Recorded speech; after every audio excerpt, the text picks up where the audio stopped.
When the lightning strikes, let's stand together. When the moment comes, let's stand as one.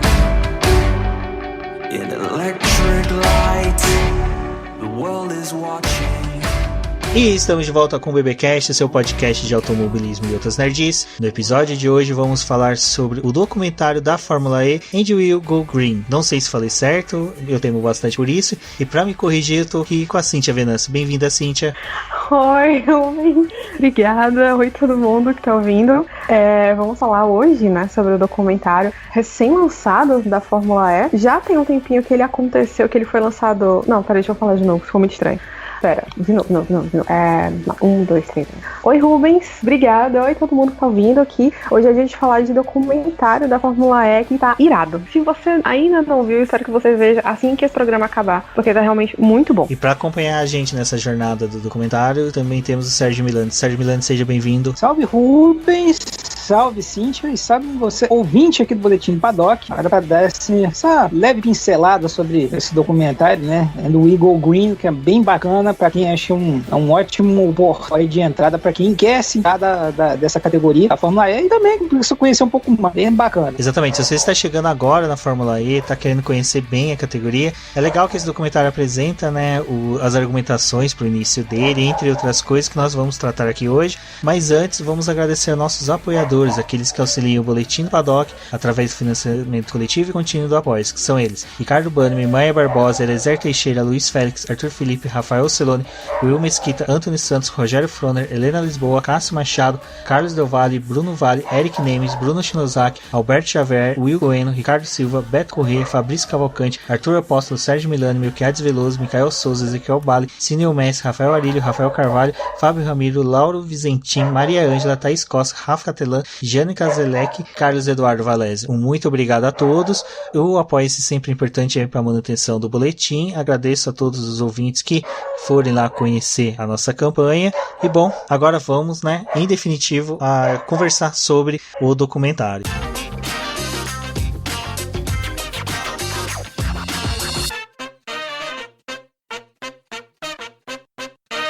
Bom, Cíntia, o legal desse documentário, se podemos colocar assim, é que ele já teve grandes nomes por trás dele, né? A gente pode falar que Leonardo DiCaprio, que veio para a produção dele, ele veio participar, auxiliar, né? Que seria a ligação entre as pessoas certas, né? Porque foi ele que apresentou o Fisher Stevens ao Alexandre, né? Agag, para que fosse feita, né? O documentário. Isso, exatamente. E isso surgiu de um jantar que eles tiveram. O Leonardo DiCaprio, ele é uma pessoa que ele é muito envolvida nessa questão ambiental, né? E durante um tempo ele foi investidor da Venturi. Eu confesso que eu não sei se ele ainda é, mas ele foi investidor da Venturi. E ele sempre ia pras corridas, né? Então, lá, um belo dia eu tava lá jantando com o Agag, porque é isso que acontece quando você é amigo de uma estrela de Hollywood, não é isso mesmo? Então surgiu a ideia desse documentário e parabéns, o documentário foi produzido pelo DiCaprio, mas foi dirigido por duas pessoas que são conhecidas, né? São amigos do DiCaprio, e ficou muito bom. A história ficou bem contada, tecnicamente ele passa a emoção que ele se propôs a passar, sabe, assim, eles escolheram os personagens principais, né, eles pegaram ali 4 pilotos pra contar a história da 4ª temporada da Fórmula E, que aconteceu entre 2017 e 2018, e ele pega uma fase de mudança da categoria, né, então ele vai contando essa história no desenrolar do ano, e cara, ficou realmente muito bom mesmo, assim. Milani, o que foi interessante desse documentário é que quando ele já começa, né, ele já começa apresentando que a primeira corrida ali, o início dela já teve as suas dificuldades. O Agag já é apresentado bastante assim como um cara despojado, um cara que gosta de corridas, mas a ideia dele, a presença dele é justamente essa, de fazer o negócio acontecer. Sim, o Agag, né, pra quem não conhece, assim, o espanhol, ele já não é, já há bastante tempo envolvido com automobilismo. Ele foi de e que, por exemplo, na GP2, ele era sócio do Adrian Campos, até e por muito tempo foi cogitado para ir para ter uma equipe na Fórmula 1. Se for pegar matéria de arquivo lá para coisa de 2009, 2008, 2009, ele era muito cogitado para ser uma equipe. Tanto até quando teve o lançamento da Espanha, ele foi um dos caras que disse, ele vai ser um investidor. Mas justamente aí começa o filme falando dele, coisa lá, ele, falando justamente até dessa dificuldade. Ele começa a falar justamente de uma questão de um patrocinador que ele foi tentar convencer, né, para ir para Fórmula 1. O cara falou, olha, eu não vou para Fórmula 1, que ela não é muita política, tem muita política, não é amigável ao meio ambiente, então a gente não tem interesse. Então, segundo ele, né, claro que, né, quem a história beneficia os vencedores, né, ele começa, olha, então eu comecei a pensar, que a gente não vai desenvolver alguma coisa nesse sentido, né, de uma categoria que seja ambientalmente correta, que seja mais uma outra pegada além da Fórmula 1, uma coisa que talvez não suplante a Fórmula 1, mas que seja uma alternativa ou que, né, mostre novos caminhos. E foi lá, ele começa mostrando lá, ele com o Jean Todt, né, da FIA, o presidente da FIA, comprou. Aí, olha, tá aí, se você quiser fazer, faz, né? A gente vai tratar isso como lá fora. E o filme começa justamente na primeira etapa, né, da Fórmula E. O Agag lá, bom louco, saindo. O que tá acontecendo? Por que não saiu? O sinal tá com problema e tal, ali tentando resolver a situação, né? Vindo ali na linha de frente para tentar resolver o problema. E resolveu. Lá deu um pouco, mas a corrida começou e a coisa seguiu o seu rumo. Ele, mesmo hoje, ele não sendo o cara de frente, né? Ele se afastou da presidência, né, da Fórmula E. Ele ainda tem um peso muito grande. Se a Fórmula E hoje é o que é, chegou ao nível que chegou, ele foi o cara, né? Assim, talvez lá na frente, se a coisa continuar nesse crescendo, ele vai, talvez assim, vamos fazer um paralelo dele com o Bernie Eccleston, né? Que esse cara que foi o cara que botou a Fórmula E onde está. Se não fosse ele, talvez teria saído. Então, acho um dos méritos também, que é interessante, como a Cíntia falou, de você, além de escolher muito bem quais são os personagens que vão acompanhar, que vai contar essa história, serve também para você ter uma pincelada, né, de como funciona a Fórmula E. E ainda deu sorte também de pegar uma temporada muito interessante, né? Então eles conseguiram fazer bem os personagens muito bem, e esses personagens funcionaram, muito mais importante, né? Aí também eu não consegui apurar, talvez a Cíntia saiba melhor, não sei até, né, Rubens? Se eles pegaram até mais outros para tentar fazer ali opções, né? Mas essa na opção aí foi muito interessante, que aí também já pega, né, briga do de graça com o Nelsinho, já mostra o próprio Verne, né, que acabou no campeonato, toda essa história. Então é um Drive to Survive, vamos colocar assim, para colocar principalmente quem gosta de Fórmula 1, né? É um Drive to Survive em 1h30, 1h40, que é o documentário que a Fórmula 1 levou 10, né? Levou 10 capítulos, talvez, mais enxuto. E até aí tá muito bem contada a história, tá bem editado, tá enxuto. Você não, acho que não sei se você não sente muito tempo passando, é uma edição bacana. Então, para quem talvez tenha uma resistência em relação à Fórmula E, vai talvez servir para desmistificar algumas coisas, né? Acho que o fã de automobilismo, ele tem que ver mesmo que ele ainda tenha lá um ranço, vai servir para ele ver alguma coisa interessante, até para sair um pouquinho, como a gente brinca, da monocultura da Fórmula 1, né? Que uma coisa que por exemplo, Ford versus Ferrari já serviu um pouco para isso. Muita gente que eu fico vendo Fórmula 1, Fórmula 1 achou bacana, começou até a procurar outras coisas. Então é até bom para sair um pouco dessa monocultura da Fórmula 1. Né? O que vocês acham em relação a isso? O que eu achei legal é que bem já de início ele apresenta a argumentação perfeita para a categoria, porque a categoria ela não veio querer para substituir a Fórmula 1, não é como o pessoal dita que é isso, porque eles já sabiam que o carro era lento, que eles iam ter essa dificuldade da bateria. O que eles estavam fazendo era o seguinte: olha, a gente está projetando o futuro, o motor a combustão não vai existir mais, mas quando vai ser? E quando isso acontecer, como as competições vão ser feitas? E o Agag pegou isso daí no ar, e como ele mesmo se propôs, né, ele é um homem de negócios, e das pistas ele soube trazer isso muito bem. É até legal que chega uma hora do documentário que mostra as origens dele, né, Cíntia, que ele veio da política, e isso é importante, né? Ele saber aplicar a política para negociar, para levar as corridas dentro das cidades. Então, esse primeiro momento que mostra o Alejandro como um personagem forte, mostrando que ele estava estruturando a categoria, até poder introduzir os personagens que são os pilotos, que como o Milani falou, foi bem escolhidos, vai. É que, mais uma vez, a gente vê que o D'Ambrosio, o Buemi não estão muito mais com a cara da categoria, né? Bom, mas também vamos combinar, se a Fórmula tivesse a cara da Buemi, vamos parar tudo, que é melhor botar Patrulha Fantasma do que pra cara. Tadinho. É só porque tem cara do tropeço. Maldade. Uma cara do Buemi, por exemplo, talvez como Buemi, como a cara da categoria, não sei, entendeu? Acho algo me diz que não vai funcionar muito bem, entendeu? Sugestão. Não, eu ia dizer que melhor que a cara do Buemi, só os rádios do Buemi. Então, se a Fórmula E soasse como um Buemi, aí sim teríamos um problema. Sim. Não, mas o Rubens estava falando do Agag, do político, Agag, né? E realmente foi uma habilidade, digamos assim, que foi crucial na empreitada, né? Porque ele estava propondo um negócio completamente novo, entendeu? Então, você imagina o tanto de coisa que ele não deve ter escutado de um monte de gente diferente achando que não ia dar certo, e ele tinha que provar pra todo mundo que ele estava certo, né? E como ele mesmo fala, né? Eu amo a política. Ele realmente gosta disso. E que bom que ele gosta, porque ele precisou muito e soube fazer bem, né? Tanto que a categoria tá aí, finalizando o 6º ano, quase entrando no 7º. E o Agag, ele é um personagem à parte, sabe? Assim, eu acho que pra quem conhecia pouco, né? Assim, eu não conheço muito da história do Agag, eu conheço algumas coisas.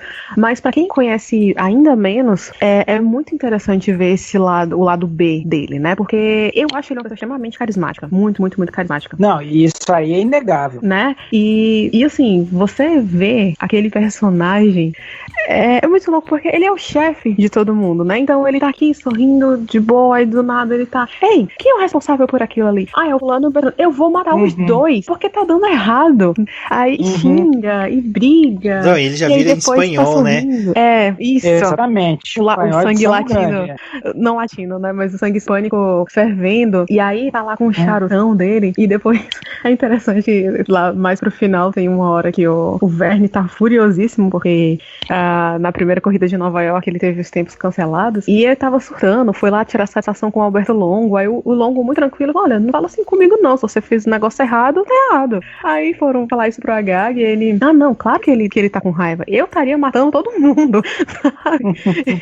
E ele realmente é um grande, grande personagem. Ele define o piloto como bebê, né? Tipo, mas ele é um bebê. Um bebê, é verdade. Um bebê chorão. É verdade. Mas ele é um personagem. Ele exatamente começa. Talvez essa coisa também da política, dele ter se envolvido, ele era muito ligado ao primeiro-ministro, com o José Maria Aznar, lá, no final da década de 90. Ele foi sucessor, né, dele. Ele não foi sucessor, mas ele era muito ligado a essa galera. É assessor. Eu entendi sucessor, tipo. Então, esse lado realmente ajuda muito. E ele meio também, então, com essa coisa do Cajun também, ele montou muito bem o personagem. Sim. Sobre a apresentação do carro que vocês falaram, eu não sei se na época vocês acompanharam o lançamento. Eu lembro que antes, né, da própria aprovação da categoria, a FIA exigiu que eles montassem um protótipo, que era um carro feio, que era o EF01. Carro feio, ele não era feio, ele emulava muito mais o carro de Fórmula tradicional, então ele não tinha essa personalidade, né, que o primeiro carro de Fórmula 1, que era aquele Renault, o Spark, né, tinha.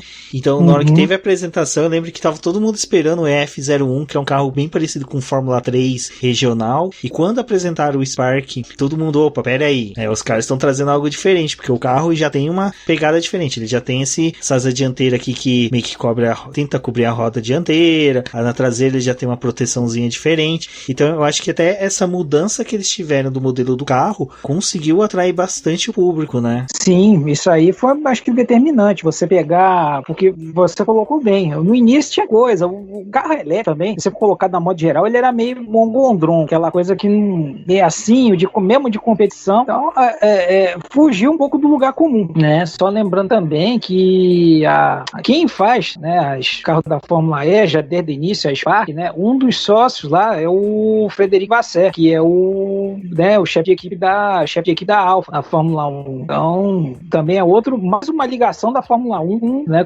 com a Fórmula E. Aí, justamente, quando houve aquela apresentação, peraí, os caras não estão querendo brincar, porque a Fórmula E, vamos combinar que ela, desde o início, né, ela foi vista, não, ela aqui, ó, ela vai ser laboratório, ela vai servir para desenvolver, talvez, novos formatos, vai ser essa coisa de cidade, vai justamente ser também disputada num período ali que não tem grandes competições, e também uma série de pilotos também no início, a série de piloto também, como muita gente já gosta de falar, é cemitério de piloto, né? Então, assim, no início ficou também essa situação toda. Porra, esse carro meio esquisito, um monte de piloto aí, meio mais ou menos, cara revulgo e tal.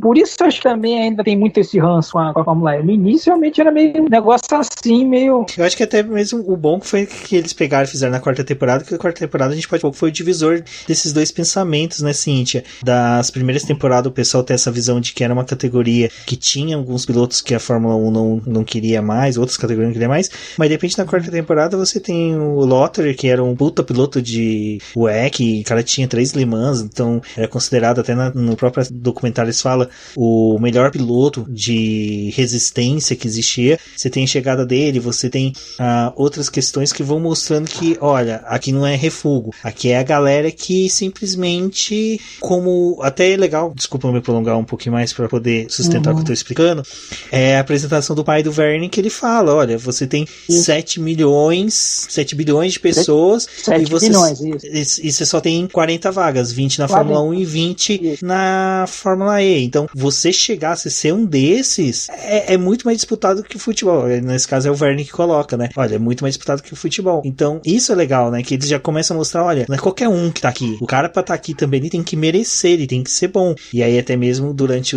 a temporada, eles vão mostrando as dificuldades que o Nelson Piquet, que é o cara que ganhou o primeiro título, tá tendo. Você falou do pai do Verne, pra mim ele foi o melhor coadjuvante do documentário. Aqueles personagens secundários legal, que a Pixar tem, né? Parece aquele velhinho que restaura carro, bonequinhos do Toy Story, né? Aquele velhinho simpático que você quer ser amigo. Mano, eu fiquei com vontade de correr naquela pista de kart dele. Exato.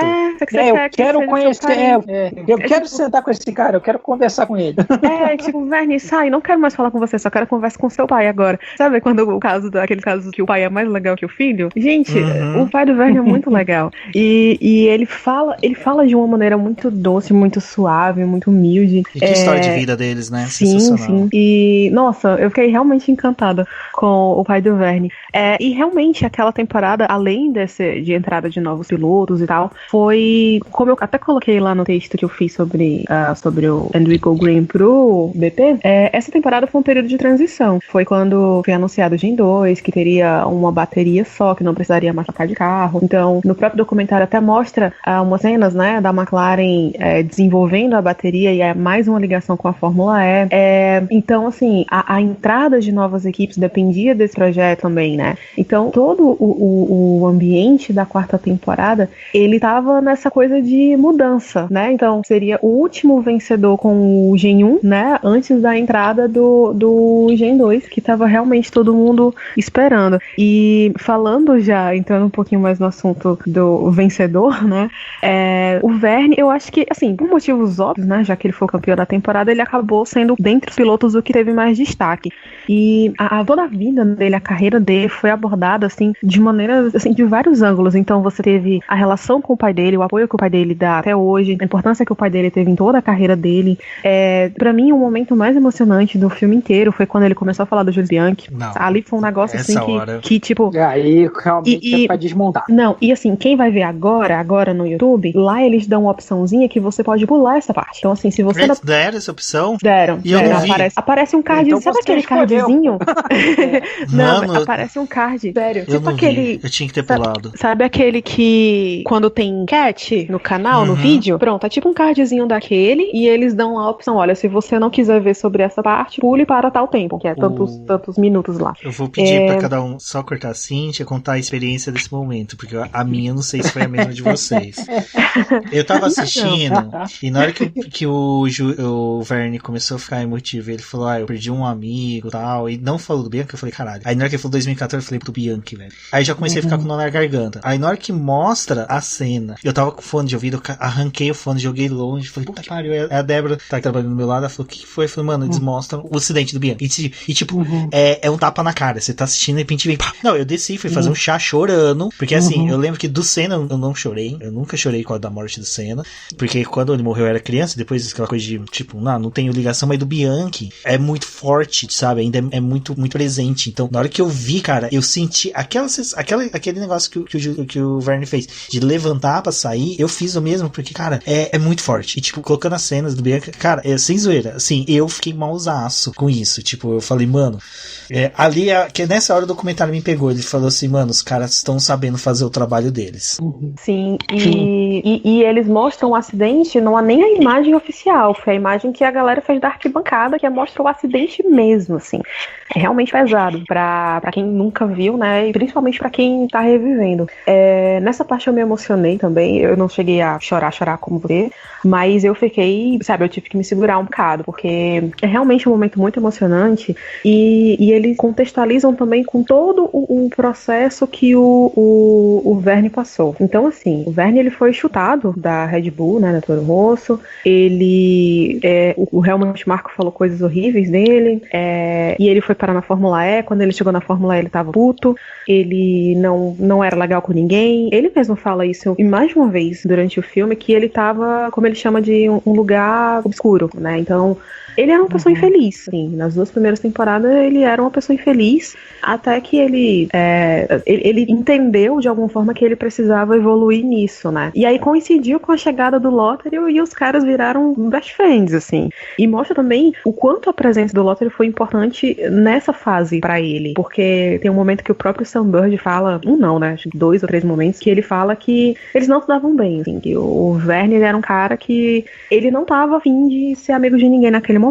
Ele fala de quando eles brigaram e pararam de se falar, assim, talvez hoje eles tenham amadurecido isso e eles se falem, né, não são amigos, mas se falem, mas a chegada do André Lothario naquele momento foi muito importante, até pro emocional, pro psicológico do Verne, né, porque no filme mostram os detalhes, tipo, de quando ele ainda fica muito nervoso e muito puto quando alguma coisa dá errado, e o Lothario tá lá de boa, assim, né, tipo, o Lothario já é aquele cara calejado, assim, né, já é um cara há muito tempo. Ele falou, já passou, eu acho que eu era assim também, na idade dele, mas agora, eu só tô aqui, eu entendo o que ele tá passando, mas beleza, né, e é interessante você ver esse contraste de 2 gerações, né, eles têm quase 10 anos de diferença, e realmente, assim, foi muito importante ter essa coisa ter uma figura mais madura, né, pro Jeff poder evoluir também, não só como piloto, mas como pessoa, né. Sim, acho que é importante porque realmente, como você falou, ele veio muito mexido do que aconteceu, né? Ele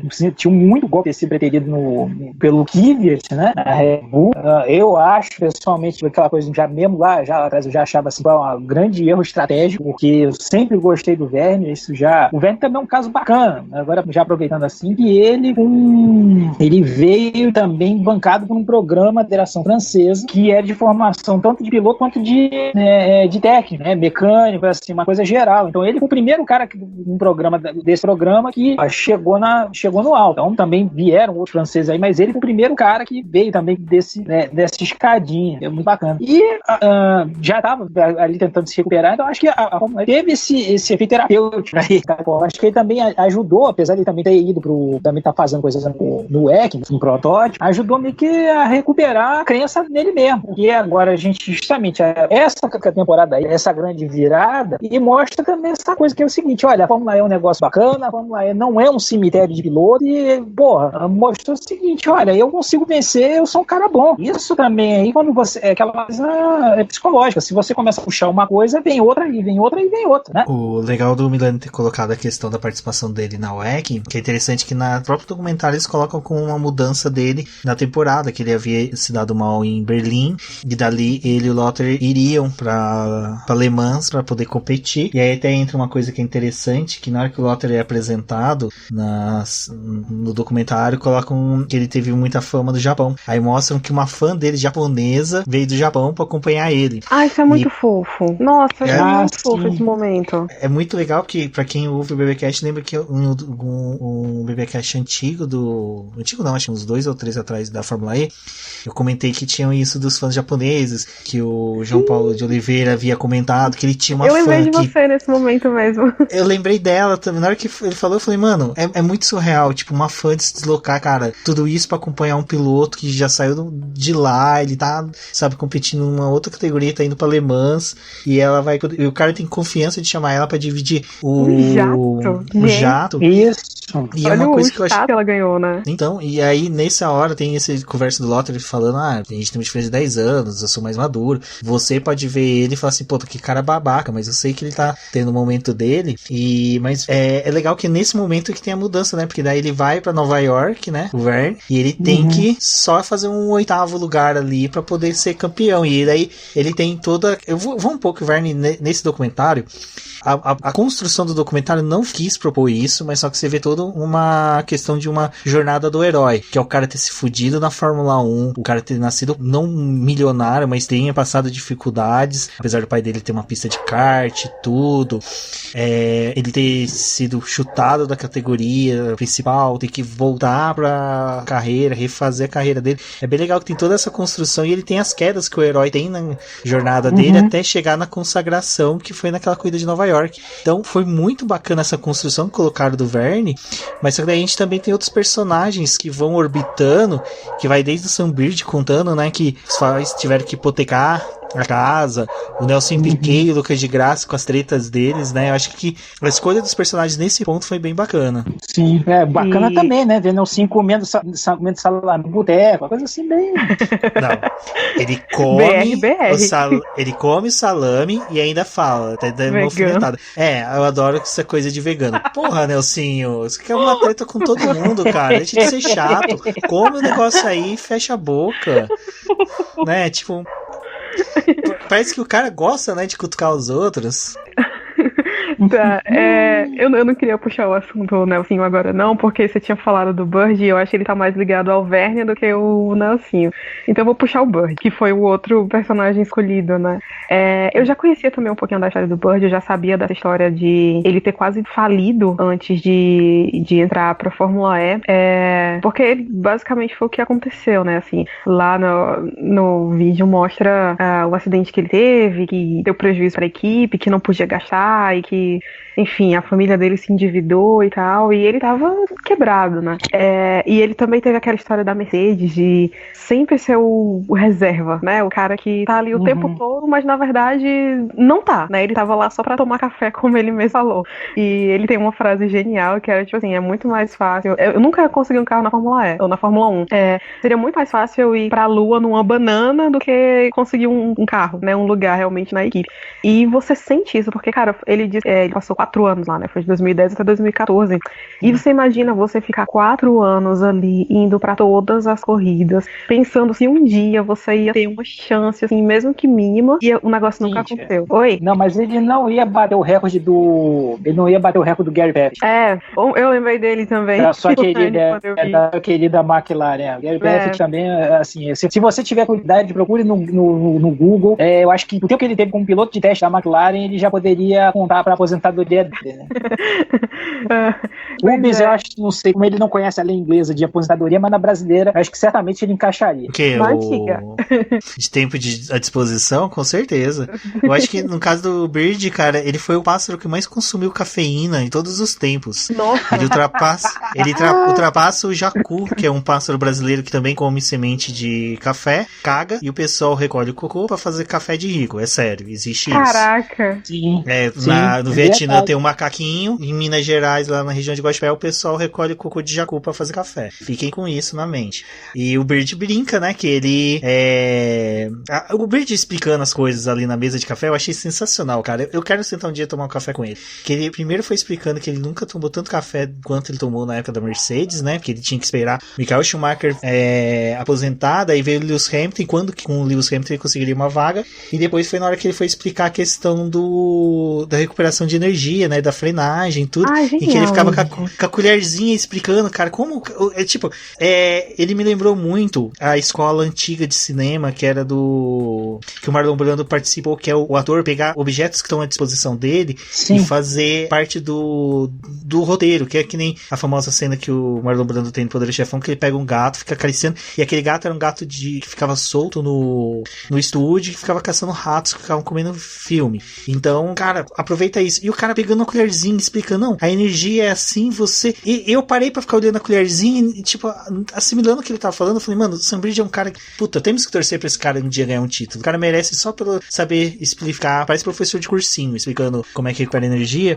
E depois, eu fiquei com muita dor dele, coitado, na hora que ele falou que teve que hipotecar a casa, teve que brigar, e aí fala que não vem de família rica, aí eles colocam em contrapeso, coloca a história do Nelson Piquet, que fala que Nelson teve todo o apoio do pai, até o Lucas de Graça depois reforça isso, que é sempre a única coisa babaca que eu sempre achei do Lucas, apesar de gostar dele em outros pontos, é esse dele bater na martela que ele tinha que lutar contra os sobrenomes do Piquet e do Senna. Sei lá, cara, eu acho que quando o cara tem talento, ele consegue se sobrepor sobre esses sobrenomes, sendo que Lewis Hamilton correu também contra Piquet e Senna, né? Então, tem tudo isso. Mas foi legal que o documentário foi mostrando essas coisinhas que tem dentro da Fórmula E, que é o pessoal não observa, que tipo, como a gente só tem os 15 minutos antes da corrida, 15 minutos depois, a gente não tem todo esse dinamismo que o documentário deu das entrelinhas da relação entre os pilotos. Sim, sim. E só um negócio que falou do Lucas de Graça. É interessante ele falando, todos os patrocínios iam pro Piquet e pro Senna. E aí cortam uma imagem, uma foto lá que ele tinha, sei lá, 15 anos em Mônaco, entendeu? Assim,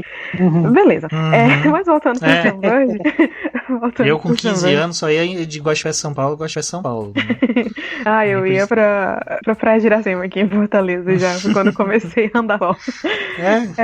Então, sim, o Sam Bird. E tem uma outra parte interessante quando ele fala que, tipo, eu sempre fui o cara que eu bati na porta, né? Ele tem umas associações muito legais. Ele fala, é como se eu sempre fosse a dama de honra, né? Ele nunca é a noiva que casou, né? Ele só era a dama de honra. E naquele ano, eu torci muito pro Sam Bird. E eu tô começando a achar que eu realmente tô jogando praga nele, porque desde que eu comecei a acompanhar mais a Fórmula E, eu torci muito pro Sam Bird. E o coitado. O pior que eu também, cara. Desculpa. Não, ele é um cara simpático, aquele cara que você olha pra ele e você simpatiza com ele. Eu sempre me simpatizei com caras de barba, velho. Era o Heidfeld na Fórmula 1, depois foi o Sam Bird na Fórmula E, a época que o Heidfeld também tava. E, cara, eu tô vendo que eu não posso. O Lottery agora também na Porsche, eu tava simpatizando com ele, porque ele tava meio barbudinho. Eu tenho que ir pros caras que não tem barba, cara. Porque, tipo, não dá. E assim, eu acho que o Sam Bird é ele é um inglês que ele não é o chatão, sabe? Aquele todo polidão e tal, porque ele é uma pessoa descontraída.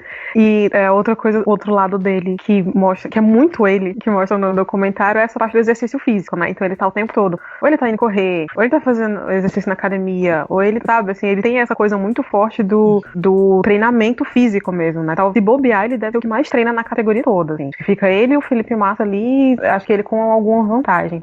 Mas ele fala, é muito interessante você ver essa parte da história, né? Dos pilotos, e ele fala também, eu nunca, que o entrevistador pergunta, mas e se o Jeff ganhar de você? Ele falou, eu nunca não ganhei do Jeff. Se ele ganhar de mim, vai ser a primeira vez, que é o que acontece, né? E eu lembro que eu tava assistindo a final lá de Nova York, e eu fiquei arrasada, porque o carro dele tava uma droga naquele dia, gente. Que, tipo, quando saiu a notícia que o Jeff teve todos os tempos dele cancelados, que ele ia largar da última posição, eu falei, cara, Sam, vai que é tu agora. Aí o Sam Bird simplesmente existe na pista. Gente, foi um negócio assim, desesperador.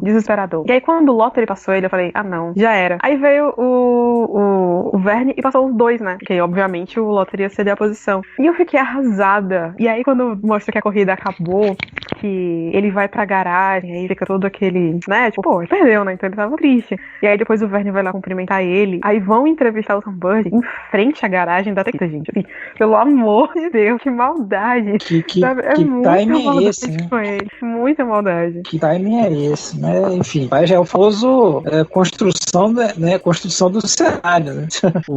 Agora a gente, né, tocou no questão Lucas de Graça e Nelson Piquet. É bem interessante que os dois dois começam a se colocar em posições que é surpreendente. O Lucas de Graça se vitimiza, né, falando que questão que ele nunca foi um cara privilegiado pelo sobrenome, pelo nome, mas ao mesmo tempo no começo ele fala que o esporte pra ele é quase que um hobby, aí ele tá andando de jet ski ou de um esqui lá especial, eu acredito que seja em Mônaco, onde que ele tava morando. Depois o Nelson começa a falar, não, mas meu pai nunca me apoiou. E aí teve um momento que eu achei um momento babaca do Nelson, que foi quando o Nelson pediu pra ele assistir uma corrida, e foi a corrida até que ele ganhou o título, que o pai dele tava na Europa, o pai dele virou pra ele e falou assim, não, eu vou pro Brasil. E ele falou que ficou magoado, tipo, porra, então você começa a ver que o Nelson teve aporte do pai dele? Teve, mas não foi aquele aporte do pai estar ali do lado a todo momento, que eu acho que muitas vezes eu acho que o Nelson deve ter preferido que o pai dele estivesse do lado dele do que simplesmente como ele expôs que os mecânicos estavam atrás dele. E é legal que a gente tem essa dualidade entre os dois pilotos, né, que um fica se vitimizando que não tem sobrenome forte, o outro fala, não, eu tenho sobrenome, mas meu pai nunca esteve tão presente, até quando o pessoal ali da produção toca na ferida, a questão do acidente lá do Singapura Gate, que pergunta pra ele, o que você achou, como é que foi a situação e tal, ele falou, cara, eu tinha 21 anos, eu tava sozinho, tipo, eu não tinha, você percebe, eu não tava com meu pai, eu não tava com ninguém, eu tava só seguindo a onda, pra mim aquilo era natural, então você percebe que a presença, o fato dele ser filho do Nelson Piquet não foi tão, assim, fundamental na formação dele, ele só simplesmente seguiu a maré, percebe que o Nelson Piquet sempre foi o cara que seguiu a maré porque ele simplesmente gosta de correr, e ele expõe isso, ele falou, não, eu quero correr, eu não quero, tipo, Fórmula E, Fórmula 1, Stock Car, não importa onde que eu esteja, eu só quero correr, e eu achei bem legal essa posição dos dois pilotos brasileiros dentro do documentário, o que vocês acharam, o que vocês viram disso de bacana, de triste, de chato, vontade de socar os caras, até colocam, né, o Nelson socando o chileno lá. É interessante, não dá pra não falar aquela coisa, né? Mas que não pode, não dá pra escapar, né? Não pode escapar. Você fala do Nelson Piquet, do Piquet Júnior, tem que falar do pai dele, não tem jeito. E também tem que falar de Singapura, não dá pra escapar. Eu achei até uma abordagem dele até muito, me soou bem honesto, né? E, enfim, acontece meio que aquela coisa seguinte, achei ele, a gente já fugindo um pouco, ele infelizmente vai carregar isso pro resto da vida. É uma coisa até, infelizmente, nossa, que é aquela coisa que dependendo dele pode chegar agora, ganhar 502 campeonatos, fazer não sei o quê, como por exemplo, sei lá, ele também tá tocando aí, tem os projetos dele como empresário, tá tentando trazer aí a Fórmula E do Brasil, etc, e outros projetos, mas ele sempre vai ter sempre gente botando o dedo nessa ferida, não vai deixar cicatrizar. É porque ele já, assim, tudo bem, foi grave, mas ele já reconheceu, também já pagou o que tinha que pagar, conseguiu refazer a vida dele, então uma das coisas que ele foi o primeiro campeão da Fórmula E, né? Então foi bacana, e também essa construção aí dessa colocou antes aí, dessa rivalidade de Graça com ele. Mas Graça, bom, é aquela situação, infelizmente ele às vezes, ele pode até não ser, mas ele se coloca numa situação que meio que é difícil ter empatia por ele. É complicado isso. Muita gente, você vai ver quem acompanha automobilismo, também acompanha, que diz mesmo que não gosta dele, que acha que ele é um mala sem alça e tal, apesar de reconhecer o valor dele. Então tem umas horas que realmente fica difícil de comprar o pacote dele. Mas, enfim. Mas isso é dito claramente por uma das pessoas lá que dão depoimentos, né, no documentário, que a pessoa introduz, apresenta, né, o de Graça como um cara que é arrogante, condescendente e que por causa disso os pilotos não gostam dele, né? E aí a primeira fala do de Graça é basicamente dizer, eu corro porque eu gosto de correr, mas ser piloto não é minha vida, é um estilo de vida. Então assim, você tem isso, né? Assim, o cara se apresenta dessa forma também, né? Então essa parte fora da pista dele realmente ela é polêmica, assim, pra dizer o mínimo, né?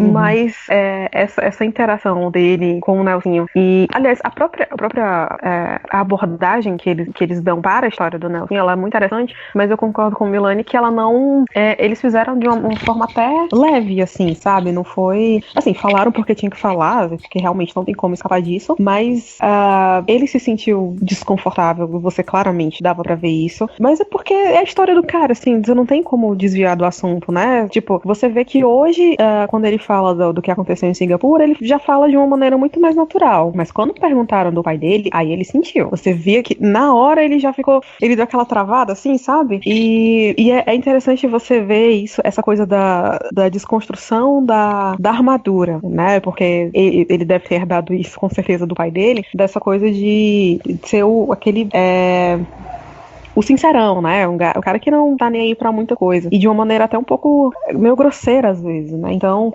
ele mesmo fala assim, o Senna tinha essa coisa de correr assim, não sei o que. Aí ele diz, o meu pai não corria pro Brasil. Corria porque ele queria correr. Então ele fala assim, correr pro Brasil de uma maneira muito desdenhosa, entendeu? Então, a percepção que eles têm do que é o automobilismo é diferente deles dois que eu falo, o de Graça e o Piquet. É muito diferente, né? Que ele fala, eu quero correr, então se eu tiver que correr de kart pra minha vida toda e der um dinheiro legal, eu vou fazer isso, né? Mas você vê que eles conseguiram pegar ali que, não, peraí, a gente tá falando aqui com um ser humano, ó. Isso aqui é mágoa, porque o pai dele nunca foi. E realmente o Nelson nunca foi. E ouso dizer que o Nelson faz parte do grupo Brucutu, que não gosta nem um pouco da Fórmula E, né? Isso aqui que vocês acham.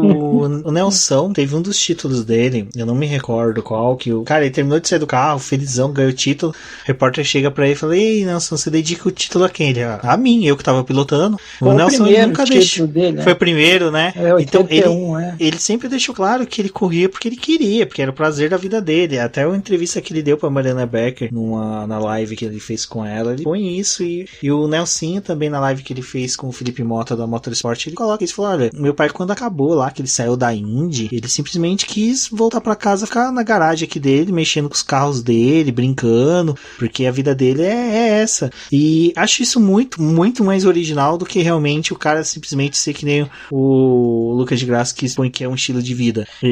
Algumas oportunidades eu tive com os dois na Stock Car, e o Nelson ele é bem mais driver mesmo, é bem mais aquele cara que quer correr, que quer estar ali brigando, chegar na frente, porque ele quer correr, a vida dele é corrida. Ele ficava puto quando tinha péssimos resultados, quando ele teve um bom resultado também, ele soube expressar bem isso. Já o Lucas de Graça, não, cara, ele tava ali pra fazer o manager, sabe, tipo, fazer negócio. Eu lembro que uma das etapas a gente foi participar de uma coletiva com ele e o Eric Granado, o Lucas de Graça fazendo aquele papel de detonar motor a combustão dentro da equipe da Stock Car, lá do box da Hero, falando, não, que motor a combustão não vai evoluir, que isso daqui é ultrapassado e tal. Mano, você olhava pra cara dos mecânicos que tava perto, os caras que estavam acertando o motor deles, os caras tava puto, sabe, tipo, tava com um olhar assim, tipo, mano, o cara tá falando que a gente trabalha com coisa ultrapassada, como assim, né, tipo, o cara tá desdenhando da gente, e enquanto que o Nelson era o cara meio mais workaholic com isso, o pessoal lá que é da equipe que pilota, o pessoal falando, olha, ele chega cedo, ele bate o tempo, ele tenta aprimorar, ele ainda não conseguiu o acerto dele dentro do carro, mas ele busca, ele é teimoso, ele tem esse negócio de querer correr e tá sempre na frente. Então, isso mesmo já mostra bem das características dos dois, e durante as entrevistas a gente percebe que existe realmente um ranço, mas quem gosta mais de pautar esse ranço entre os dois, né, essa questão, é o Lucas de Graça, e tem umas horas assim que você fica assim, porra, cara, por que você quer continuar com isso, né? Eu acho uma outra característica que diferencia os dois é muito trato com a imprensa, né, assim, você vê de cara que parece que o Nelsinho nunca tá afim de dar entrevista assim na vida, tipo, me matem, mas me tirem daqui, e o de Graça ele já tem todo um trato melhor com a imprensa, né, ele entende que aquilo é importante, até porque ele precisa muito falar do que ele tá fazendo no sentido de estar sempre inovando. Então, no próprio documentário mostra que ele tem uma empresa de bicicletas elétricas, ele gosta muito de dizer, no começo ninguém acreditou na gente, mas aqui, olha só onde a gente já tá, entendeu? Olha o que a gente tá conseguindo. E quem falava que não acreditava, agora tá mordendo a língua, né? Então ele tem muito isso, ele tem um trato com a imprensa muito melhor, sabe? Ele tem um jogo de cintura muito melhor, e o Nelsinho, sim, zero vontade, né?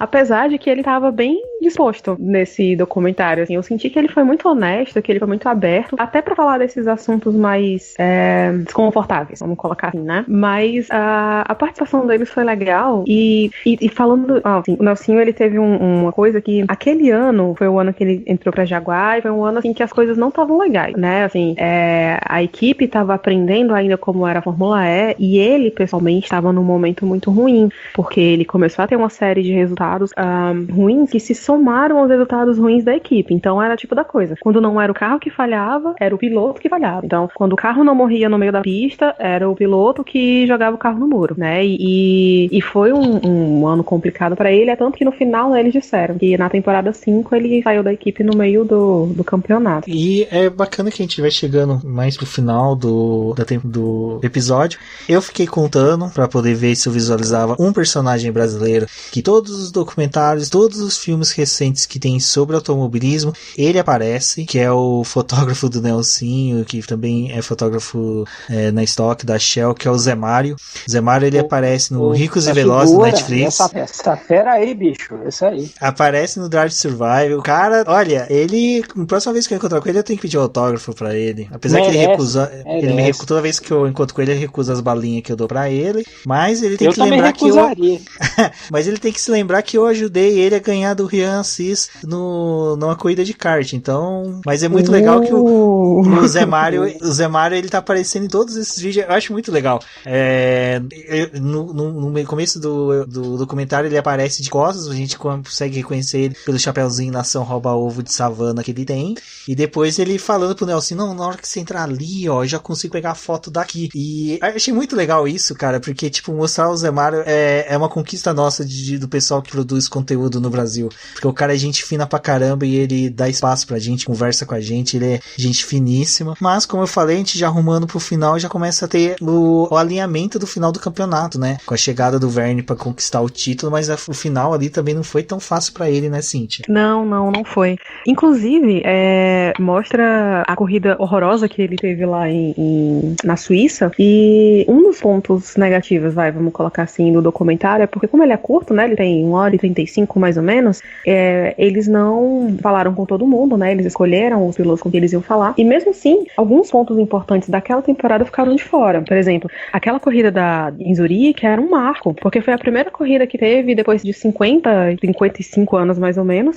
da última que tinha acontecido, que foi aquela que teve aquele acidente horroroso lá na Alemanha, nos anos... na verdade foi assim, então, 55, que 55, foi essa né? situação, isso, e ainda, por conta de Alemanha, ainda teve o seguinte, né, que a legislação foi modificada para acomodar a Fórmula E, ainda teve isso, né, que ainda teve essa situação, esse simbolismo todo de fazer essa corrida na Suíça. Exatamente, e ainda, aquela corrida foi uma corrida espetacular do Lucas de Grassi, e ele só foi citado como vencedor, entendeu? Porque eles estavam tão focados ali no Vergne e no Sam Bird, né, que era quem estava realmente disputando o título ali mais pro final do campeonato, que deixaram isso de fora. Então, assim, acho que fica como uma das falhas, entre aspas, do documentário. Mas nessa parte final, pegando as duas corridas de Nova York especificamente, mais especificamente ainda a primeira, né, que foi a que decidiu o campeonato, uma coisa muito interessante que foi mostrada foi a maturidade que o Vergne teve para poder lidar com a situação, né? Ele teve ali um momento de explosão, que quando ele teve lá os tempos cancelados, que ele foi tirar satisfação com um e com o outro, e ele vira pro Alberto Longo e falou, e aí, o que tá acontecendo? Aí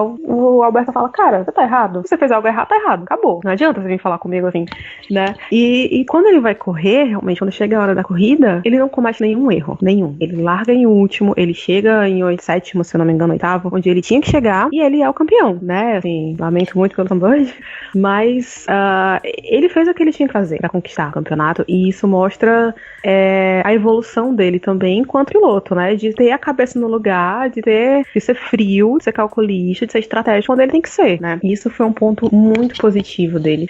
E, como eu falei antes que eu sofri naquele dia, né? Porque o carro do Sam Bird estava a entrar, acabou que no final das contas ele estava disputando o título e ficou em terceiro lugar, né? E como se isso não fosse suficiente, eles ainda dão a informação que o Sam Bird teve o troféu roubado no dia da festa, da premiação, que tipo até hoje não devolveram. Eu lembro que ele tweetou isso no dia e eu falei, cara, mas como assim? Mas como que roubaram o troféu? E eles foram lá e colocaram que o Sam Bird teve o troféu roubado. Essa última corrida foi triste mesmo, porque o Sam Bird pensou que ia conseguir a vitória, mas quem diria que o Júlio Verne com uma estilingada conseguiu matar o Sam Bird naquela corrida, mas eu acredito que o Sam Bird ainda vai conseguir um título, ele é um piloto aguerrido, a gente sempre tem um carinho por ele, mas Milani, resumindo assim, o documentário pra você, como você apresentaria ele pra uma galera aí que quer conhecer a Fórmula E, tem interesse em conhecer a Fórmula E, passa aí pro pessoal como você viu esse documentário, depois eu peço a Cintia também falar pra gente poder já ir para as tratativas finais do BBcast. Até voltando um pouco, eu falei lá no início, eu acho interessante ver, como eu dizer, sair um pouco da monocultura de Fórmula 1, que é importante, até você tem que ver que nos últimos tempos você tem tido até uma maior filmografia de do esporte a motor, né? Você também você teve o Drive to Survive, teve o da Williams, você também teve o documentário também da McLaren, que tá lá no Amazon, o do Bruce McLaren, aí como citei também, o Ford vs Ferrari, então você tem tido aí um aumento dessa filmografia sobre o esporte a motor. Então é interessante para assim, quem conhece saber um pouco mais, quem gosta da categoria, e para quem não conhece, conhecer um pouco da categoria, para ver a situação, que acho assim, tá muito bem contado, tá bem estruturado, quem ali foi, os personagens foram muito bem escolhidos, inclusive os secundários, e para quem quiser também perder um pouco do ranço. É uma coisa que a gente bate aqui, pelo menos eu tiro aqui, né, participando aqui do podcast, a gente fala quase profissão de fé, né, catequese, né, quase toda edição, que olha, dá uma atenção, não fica com ranço, tem que, tem barulho, me bagunçado, desfaz um pouco a visão. Acho que isso aí também é uma forma de você abrir um pouco a mente para outra coisa. Aquela coisa como a gente fala em relação a piloto, não tem, Fórmula 1 é bacana, mas não é, Fórmula 1 não é tudo na vida, é mesmo. É importante você também ver outras situações. Tem muita coisa bacana aí que acontece, independente mesmo, até fora aqui vamos lá fora, mas aqui dentro mesmo, você tem categorias regionais, você tem coisas acontecendo que você pode acompanhar mais, até uma forma de ajudar a crescer a situação, e não vai, ou faz por caso, etc. Então, assim, o que eu diria pra galera, assim, vejam, vale muito a pena, muito bacana, tá lá no YouTube, pra quem não saca de inglês, tem como colocar legenda, se não quer aprender inglês também, pega lá também um pouco, pra pegar a fluência, serve também pra estudar. Então, tem várias indicações, é quase não vou falar o nome aqui do negócio, mas é quase uma palha de aço, tem 1001 utilidades esse documentário. Antes de eu falar o que eu achei no geral, que acho que vocês já devem imaginar o que eu achei, mas eu lembrei de um negócio. Vocês lembram da corrida que o Leonardo DiCaprio foi e o Agag tava explicando as coisas pra ele, aí ele mostra o Aquafuel? Sim. Não, a pronúncia disso não vai sair nunca, né? Vocês provariam aquele negócio? Jesus, Maria José. Pra quem não viu ainda, tem uma parte que ele vai mostrar como é o gerador, né? Que é tipo um gerador autossuficiente lá da Fórmula E. E ele usa tipo é como se fosse um combustívelzinho, né? Glicerina. Aquilo ali é movido a glicerina. Aquele negócio, aqueles geradores lá é movido a glicerina. E aí ele dá ele mostra, né, o Aquafuel. Eu ainda não aprendi a falar. Peraí, dá licença, desculpa. Os geradores são movidos a glicerina. Vamos fazer a questão aqui que eu já dei uma assassinada geral aqui no português. E aí ele diz que você pode provar, né? E aí ele vai oferecendo pra todo mundo pra provar e tal. Aí o DiCaprio prova assim, falando, não, é doce, é bom. Aí sai todo mundo provando lá o negócio. Eu falei, gente, mas vocês têm certeza que é pra fazer isso mesmo? Mano, você nessa imagina? Hora, a Gagi mostrou pro Luciano Huck, ó. Nossa. Pro DiCaprio. Caraca. Loucura. Ele falando, não, que a gente queria fazer um sistema com luz solar, tal. E aí a gente tem aqui esses geradores, tem essas duas torres. Eu falei, puta que pariu, quer ver que o cara vai cagar todo o documentário falando que ele tem 2 geradores motor a diesel, que levanta aquelas fumaças pretas. Aí ele, não, que a gente usa esse daqui, que é uma água, que não sei o que não polui. Só pro ouvinte saber, no Brasil a legislação obriga que o diesel dos caminhões seja misturado com esse líquido. Já existem no Brasil postos em que você compra, você é obrigado a misturar. Então vamos supor, você encheu lá o tanque, você coloca 75 de diesel e 25% desse líquido. Mas só que ele é muito caro, então 90% dos caminhoneiros brasileiros meio que camuflam que usam, mas não usam. É porque aqui no Brasil, isso daí é muito caro.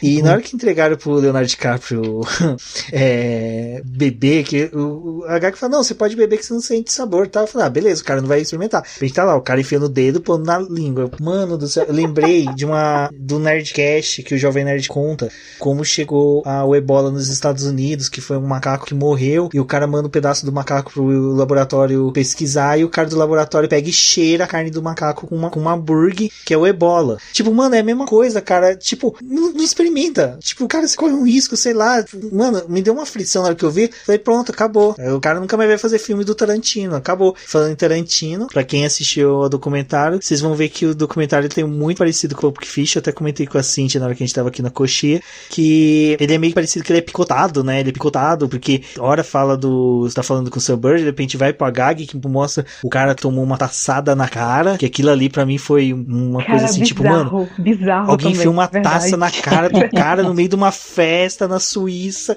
mano, tipo, aquela hora, era um lugar que tinha que estar o pessoal do Pânico. Pela primeira vez tinha que estar o pessoal do Pânico pra filmar. Mas infelizmente ninguém filmou aquilo. Muito bom. A sociedade brasileira não vai saber como o cara tomou uma taçada na cara. E aí, de repente, você vê que a construção do documentário assim, é cheia de recortes, mas só que no final ele tem toda uma linha que chega à sua conclusão. E tem a apresentação dos pilotos, que eu achei que no começo foi sensacional, que é meio bem parecido com no Kill Bill, que o Tarantino vai apresentando as Fox, né? Uhum. E aí que é legal que tem uma efeméride que na música que colocam pro Nelson Piquet, é uma música até do ai, como é que é o nome dele? Fugiu. Zé Ramalho, desculpa. Uhum. E ele tá cantando e Alceu um Valença, trecho mas só que na versão tá o Alceu Valença, né, do vídeo, em que ele tá falando, você pega a massa e joga na parede. Uhum. Simplesmente, na hora que aparece o nome do Nelson Piquet, você pega a massa e joga na parede. Eu falei, mano, quem foi o lazarento que escolheu essa música justo pro Nelsinho? Tipo, não tinha nenhuma música melhor, uma música dos Mamonas, colocasse uma dos Mamonas, mas não colocasse uma música que fala que o cara tá jogando alguma coisa na parede, né? Pelo amor de Deus, tadinho do Nelsinho. Enfim, né? Não temos que ter a cota de zoeira, né? Exatamente. Bom, pessoal, como a gente falou, o documentário tá no YouTube, é gratuito, você não precisa pagar e nem criar uma conta fake, como muitas pessoas fazem no Netflix, fica criando uma conta para cada período gratuito, então você pode assistir, assistam, a gente tentou não dar o maior número de spoilers possível, é sensacional a série não, desculpa, o documentário, ela realmente mostra que você consegue fazer em 1h30 um resumão de uma temporada, ainda contar a história de uma categoria que foi muito legal, recomendo que assistam e vão torcer, né? Quem sabe a Fórmula E não faz como a Fórmula 1, decide fazer um por temporada, o que seria bem bacana. E a Cíntia que ficou, né, de falar um pouquinho do que ela sentiu, o que ela achou do documentário. Sim, verdade. Então, no geral, assim, como entretenimento mesmo, assim, ele é maravilhoso, tá? Pra quem tá chegando agora na categoria, quer aprender, quer conhecer, quer escolher alguém pra quem torcer, provavelmente vai ser um daqueles, né? Beleza, você vai achar outros ali correndo por fora e tal, mas provavelmente a torcida vai ficar entre eles ali. Tem a parte do Agag, que pra mim foi um cara, assim, que sobressaiu muito no documentário, e como eu falei, ele é muito carismático. Então, é difícil não gostar dele, né? E por ele ser político, ele é um cara que tem um manejo ali diante da câmera com as pessoas e tudo, que é grande e é engraçado e ele tem um negócio, assim, uma energia que é como se ele fosse suficiente, sabe? Assim, ele é um cara que ele rouba a cena mesmo. E ele puxa muito, assim, ele fala o tempo todo sobre essa questão do quanto a Fórmula E já começa a ser importante hoje e principalmente do papel que ela vai ter no futuro, né? Então nós precisamos ter essa consciência e ele fala, é muito interessante quando ele fala assim, não é o planeta que tá em risco, porque o planeta vai sobreviver. O que tá em risco são a nossa condição de vida aqui. Então é nisso que a gente tem que pensar. E é isso que ele tá fazendo, né? Ele tá trabalhando pra poder melhorar a condição de vida das pessoas no planeta que a gente vive. Então, ele, pra mim, ele foi, sei lá, pelo menos uns 35% sozinho, só ele. Ele representa dentro do documentário. E, no geral, cara, de verdade, assim, tirando essas palhinhas pequenas que eu apontei, vale muito a pena ver. Porque, primeiro que ele não é longo, ele não é cansativo, a história é bem contada, os personagens são bem apresentados, o contexto em que eles estão inseridos é muito bem apresentado também pro público. Então tem os conflitos entre eles, tem as glórias, tem as derrotas, tem tudo, mas não é aquele dramalhão, sabe? Assim, não é aquela coisa de tem um mocinho, tem um vilão, tem um não sei o que, tem as pessoas. E eu acho que eles conseguiram ser muito verdadeiros quando eles passaram o que são aquelas pessoas, né? Não só dentro da Fórmula E, mas também o que é a vida deles fora da Fórmula E, o que foi antes de chegarem à Fórmula E. Então, assim, eu adorei. Eu sei que eu sou suspeita pra falar, né? Por N motivos, mas eu adorei e eu queria muito ver uma continuidade desse projeto, porque realmente é muito bom pra gente fã ter essa noção dos bastidores, né? Então, eu acho que da quinta temporada não teve. Se eles tiverem feito, assim, boa sorte pra quem for editar, boa sorte pra quem for escolher os personagens principais, mas eu acho que não vai ter. E eu espero que eles venham, né? O Gin 3 tá vindo aí, então, quem sabe, né? Quem sabe não vai ter o Eagle Green, o retorno.